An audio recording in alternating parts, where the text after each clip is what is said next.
Hello, good morning, good evening, everybody.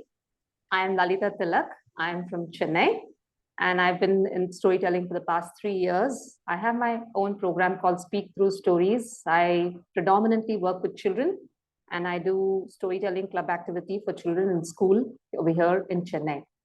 Thank you, Eric, for giving me this opportunity. I don't want to waste more time and get right into my story today. The name of my story is The Terrible Oath and the Terrible Wrath. And this is an episode from our great Indian epic, the Mahabarata. So let me begin my story. Prince Devavrata was really pained to see his father, King Shantanu, so depressed. His father was very depressed, and this was taking a toll on his health. Devavrata wondered why. And of course, he finally found out. The prince found out that when his father, King Shantanu, went on a hunting trip, his father fell in love with a fisherman's daughter and wanted to marry her. So Devavrata took up this in his own hands and set out to meet the fisherman. He went into the forest, met the fisherman, and asked him, "Oh, sir, my father, the King Shantanu of the great Hastinapur, has fallen in love with your daughter, Satyavati. I seek her hand in marriage for my father." Now the fisherman looked at the prince and said, "Ah, prince, your father approached me for this proposal. But you see, I had a condition. I told your father that the child born to my daughter will be the next ruler of the kingdom. Your father did not accept the condition, and that is why he went away." Now, Devavrata thought of his father. He looked at the fisherman and said, "Oh, sir, the happiness of my father is the most important. And for this, I promise you that the child born to your daughter will only rule the kingdom. I shall hereby renounce the title of crown prince." The fisherman once again looked at Devavrata and said, "All right, Prince Devavrata, you are a man of honor, man of your word. But what if your children in future fight for the throne and dethrone my grandchildren?" Now Devavrata once again thought of his father. He could not see his father falling ill day by day. So he looked down at the earth, looked up at the sky, looked at the fisherman and said, "Oh, sir, with the earth, the heaven, and the gods as witness, I, Devavrata, the son of King Shantanu of Hastinapur, hereby take a vow that I shall never get married and I shall not have children. I vow to lead a life of bachelorhood and celibacy. This is my oath." The earth shattered, the skies thundered, the gods from the heaven showered petals, because yes, this was the greatest oath, and Devavrata came to be called as Bhishma. And the meaning of the name Bhishma is the one of the terrible oath. Bhishma was ready to sacrifice his own personal happiness, his own claim for the throne, for the sake of his father's happiness. After taking the oath, Bhishma got Satyavati married to his father. King Shantanu was very, very pleased with his son Bhishma that he granted Bhishma the boon of Ichha Mrityu, which means Bhishma could choose the time of his death. Now years passed by. Vichitravirya, the son of Satyavati, was now ruling Hastinapur. Well, he was just King Vichitravirya for name's sake, because the real hero of Hastinapur was the great Bhishma, the supreme warrior who fought all kingdoms and kept adding on to the Kuru Dynasty. The Hastinapur kingdom belonged to the Kuru Dynasty, and he kept adding to the glory of the Kuru Dynasty. So he was the real hero and guardian of Hastinapur. Now, during this time, the king of Kashi, a neighboring kingdom, he organized a Swayamvar for his three daughters, Amba, Ambika, and Ambalika. Well, Swayamvar is a tradition in olden days where the princess could choose her own husband. All the neighboring kingdoms' kings were invited as suitors, and the princess could garland whomever she wished to marry. Now, for this Swayamvar, the king of Kashi did not invite King Vichitravirya simply because he thought that Vichitravirya wasn't capable enough to marry any of his daughters, as he knew the actual hero of Hastinapur was Bhishma. But of course, Bhishma, because of his terrible oath, could not marry any of his daughters. Now the news reached Bhishma, and he was terribly angry. He could not digest that Hastinapur was being ignored for this grand Swayamvar. He marched arrogantly and powerfully into the court where the Swayamvar was taking place, and he arrogantly asked the king of Kashi, how can you organize this Swayamvar without inviting the king Vichitravirya of Hastinapur? There is nobody else eligible to marry your daughters other than the king of the Kuru Dynasty. Can anyone challenge me here? I represent the Kuru Dynasty. All the kings who had come for suitors were shivering. They were truly scared of Bhishma. And Bhishma, with his all power, might, and arrogance, abducted the three princesses, Amba, Ambika, and Ambalika, all three of them, to get them married to his brother Vichitravirya, much to the shock of everyone present there. Now, amongst all these kings, there was one king, King Shalva of Salva. Now, he secretly loved the eldest daughter, Amba, and she was also in love with him. So he came up to Bhishma and said, oh, Bhishma, this is not the right procedure of Swayamvar. You cannot just come and force yourself here and abduct these princesses. You have to follow protocol. But Bhishma was all arrogant and powerful. You are talking of protocol? Why don't you fight me? And he humiliated and defeated King Shalva in front of the entire court, thus abducting the three princesses back to Hastinapur. Now, once in Hastinapur, Ambika and Ambalika, they accepted their fate and were ready to marry Vichitravirya. But Amba, the eldest princess, she was a very bold and fiery princess, and she had the guts to question Bhishma and Vichitravirya. She questioned Bhishma and she said, oh, Bhishma, you call yourself a noble man. Is it right for a noble man to abduct a woman against her choice? Is it right for you to forcefully marry a woman against her will? I hereby declare that I do not love your brother Vichitravirya. O King Vichitravirya, I love King Shalva. It was a very bold statement to be made in those days by a princess, but she very boldly stood up and declared her love. And she said, I can't marry anybody else other than King Shalva of Salva. On hearing this, Bhishma agreed to send Amba to the kingdom of Salva so that she could get married to her lover, the King Shalva. Now, Amba was really happy. She thought she had won the battle of love, and she went with all dreams to the Salva kingdom to meet King Shalva. Once she met Shalva, she poured out her heart to him and she told him everything, and she was just ready. She thought Shalva would open out his arms and marry her. But to her shock, King Shalva told her, Amba, you have been won by Bhishma. I was defeated fair and square in the court. So it's only right that you go back to Hastinapur and marry King Vichitravirya. She was shocked. She did not expect this.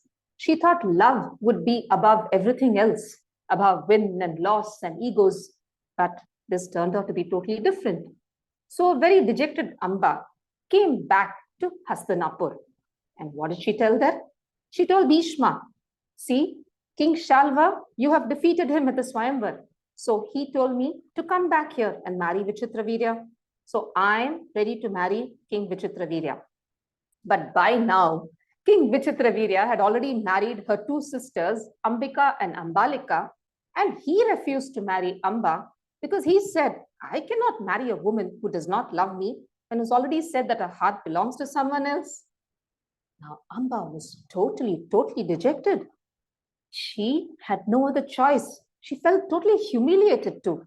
And she turned to Bhishma and she said, "Oh, Bhishma, you are the sole reason for my situation today. See, now because you forcefully abducted me, you got me here. I am in this situation. My honor is at stake, Bhishma. Please, there's no other way, Bhishma. You have to marry me. You have to marry me to restore my name and my honor." But Bhishma, you know, right, the terrible oath he had taken. So he looked at Amba and he said, "I'm sorry, Amba. I have taken the oath of bachelorhood and celibacy. I cannot marry you. I think you should go back to your own kingdom, to your father." "Bhishma, how can I go with this face to my father? I cannot. You have abducted me. Oh, Bhishma, oh, you noble one, is my honor, is your oath more important than my honor?" But Bhishma still refused to budge. "Bhishma, please think about it. It is the dignity of a woman. It is the name of a woman. Please, I don't think anything is more important than the good name and dignity of a woman. Who should be the custodian of that?" But Bhishma did not budge. And this led to the terrible wrath of Amba. Amba was furious. A beautiful princess being rejected not once, not twice, but by 3 men. Isn't that too much? Now, she had nowhere to go and she was totally dejected. She looked at Bhishma and said, "Bhishma, your arrogance, this is not done. You are the sole cause for my situation today. And I curse you that I shall be the reason for your downfall someday." Saying this, Amba, the one full of anger and now with only vengeance in her heart, walked out of Hastinapur. Her mission was vengeance. She went to every kingdom, pleading the kings to help her to defeat Bhishma. But of course, all of them were very scared of Bhishma, and Bhishma was also the all-powerful. He just could not be defeated. And after seeing the kings, she went into the forests. She met the great rishis, the saints, asking their help somehow to mete out justice to her. But the rishis were also equally helpless. And that's when Amba met the great Parashurama. He was the guru of Bhishma, and she told her entire story to Parashurama. Parashurama saw justice in Amba's story, and he called his disciple Bhishma and summoned him and told him, "See, what you have done is injustice to this woman. Her name is spoilt, so you have to restore her honor. You have to marry her. I, your guru, command you to marry her." But Bhishma, despite his guru saying, stuck to his word and he said, "No, I have taken the oath and I cannot marry Amba." Now, a fierce duel was there between the disciple and the guru. It went on for 23 days, but it ended in a stalemate. Amba was totally helpless. And this was the time she decided that she would seek divine intervention. She went into deep meditation. She underwent severe penance for 12 years without food and water. And finally, Lord Shiva appeared in front of Amba and said, "Amba, your penance, yes, I'm happy with your penance, and I grant you a boon that in your next birth, you will be responsible for the downfall of Bhishma." Amba was very pleased with Lord Shiva's boon. She immediately lit a funeral pyre and jumped into it, waiting for her next birth. So now I'm going to take you all right to the end of Mahabharata. The Mahabharata ends with a great battle of Kurukshetra, the battle between the two brothers, the cousins, the Kauravas and the Pandavas. Now, this battle lasted for 18 days, but yes, first 10 days, Bhishma was fighting for the Kauravas side because he was the guardian of Hastinapur, and Bhishma was a real terror to be dealt with because Bhishma was destroying the Pandavas' army. There was nobody who could stop Bhishma. Bhishma was the fiercest warrior, and it would be very difficult for the Pandavas to win the war if Bhishma was still there. There was only one way. Bhishma would never raise a weapon against a woman. Draupadi, the wife of the Pandavas, she had a brother called Shikhandi. Well, actually, Shikhandi was born as Shikhandani, a girl, and then he became Shikhandi. So he was considered to be a transgender. On the 11th day, Shikhandi took his chariot and went towards Bhishma to fight Bhishma. The moment Bhishma saw Shikhandi, he could not take out a weapon. He could not take out his arrow because, of course, it was not a male fighting him. He did not consider Shikhandi a male. So during that time, when he saw Shikhandi, he put down his weapons. And exactly during that time, the Pandava Arjuna, who was hiding behind Shikhandi, felled a shower of arrows on Bhishma. And Bhishma lay on a bed of arrows with arrows piercing him right from the toe to head, forehead to the toes. He lay on a bed of thousands of arrows. And that was the downfall of Bhishma. Well, it is believed that Bhishma laid on the bed of arrows much after the war of the Kurukshetra. The Kurukshetra war was for 18 days, but Bhishma laid on the bed of arrows for 58 days because he had the boon of choosing his day of death. His father had given him the boon. He lay painfully on the piercing bed of arrows, experiencing the same pain which Amba had experienced when she was rejected. Well, yes, Shikhandi was none other than Amba, who was reborn to take her vengeance. A woman, when she is really so angry, when she seeks to take vengeance, she even goes to the next birth to fulfill her vengeance. History has shown us that whenever an injustice or whoever treats a woman with disrespect has always had to pay a heavy price. This story of the terrible oath of Bhishma that led to the terrible wrath of Amba just proves it. Thank you.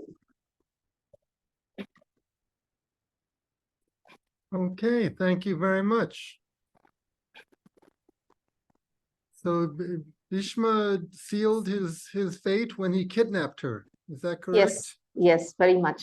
And especially when a woman is, when a wrong has been done against a woman, no matter what a great warrior you are, no matter how invincible you are, someday you're doomed because of the injustice you've done. So that is what is the takeaway for me from this story. So he kidnapped the three sisters. Yes, he kidnapped all the three sisters, but the most boldest one was Amba, and she was the one who was reason for the downfall of Bhishma, if we see the story.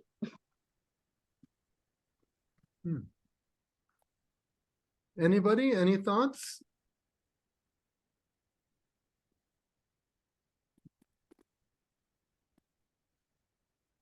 Even today, it's a big decision about who to marry, right? I hear the young people are talking about it all the time. Yeah, it's true. Susan Ida? Yeah, I was just going to say it's a very, very interesting story and one that needs to be told quite a bit, I think, in terms of the moral of the story. Yeah, for sure. It's very difficult for me to know the Indian names, so I have to all the time take the book, this book that I have told by a child. You know that Mahabarata told by a child. I have to all the time check it. So I stand up and took it because I didn't remember, and it's very interesting. Thank you. Thank you, Gustavo. Thank you.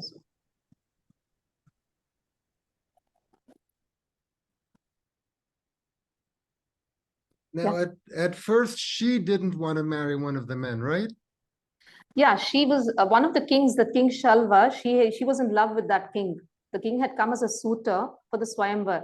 But since she was abducted, she was bold enough to speak up her heart and said, I don't want to marry Vichitra Virya. I want to marry whom I love. So she was sent back to the person whom she loved. But unfortunately, she was rejected by him also. So she was rejected. Yeah, because he said that Bhishma has won, so yes, so I can't take you. I cannot take you back. So it's all a matter of ego. That's what. Yeah, he also caused the tragedy. Yes, that's what she was so shocked that ego comes before love, and she thought Shalva would really love her and accept her. So that was her first rejection. Then she said, okay, anyway, now I have to go back. Let me be the queen of Hastinapur. So she thought Vichitravirya will marry her. But Vichitravirya said, okay, you're already in love with somebody. I cannot marry you. I've married your sisters. So that's a second rejection. And the third is, of course, Bhishma. No matter how much she really pleaded with Bhishma, but Bhishma was very, very stubborn. Actually, that's what they say about Bhishma. Though he is such a good warrior, though he is such a great person, the only drawback of Bhishma was he always played by the books. He was a stickler to rules. And even in Mahabharata, if you remember the episode of Draupadi's, Vastraharan, where, the Kaurava's brother is pulling out Draupadi's sari in the full coat. Bhishma, as the most senior person, never questioned. In fact, he was a silent spectator because he said the Shastras say this, the rule books say this, so we cannot question. So the people, that is the only drawback of Bhishma, basically. So it seems that this was a collective action, it was not just Bhishma, but there were several people who rejected her and harmed her in some way. But the first person who triggered all this was Bhishma, because he was the one who abducted her from the court, right?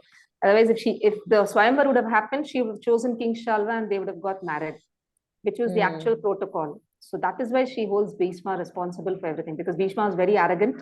And he just simply took away the 3 princesses, which was actually not right. I see. So Bhishma had his comeuppance, as they say. Okay, so we all have a warning not to be arrogant. Barry? Yeah, well, actually, Shraddha, did you want to say something first? I saw you had your hand up, and then I'll jump in. Go ahead, and I can follow you, Barry. Thank you. Oh, okay. Well, I must say I am not particularly familiar with the Mahabharata, so I can't really speak to the whole story, but there are a couple of things that really jumped out at me. One is at the very beginning.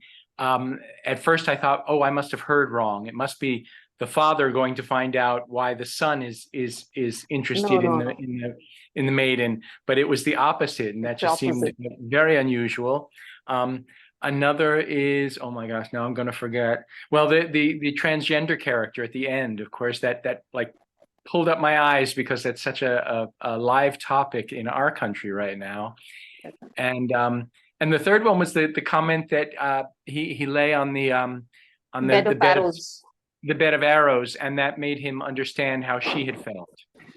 And for me, though I understand the nature of emotional pain, I would take the emotional pain over the bed of arrows any day. I don't think, but in the story, they're put on even par with each other. Yeah, Lalitha, I've heard this story, of course, part of the Mahabharata, but you told it with a lot of gusto. So I really enjoyed listening to your telling of it, and I liked how you connected those 3 parts from the past into the middle and into the end of the Mahabharata. So thank you for your telling. Thank you so much, Shraddha. Thank you. Okay, thank you very much, Lalitha. Thank you, Eric. Beautifully done. Thank you.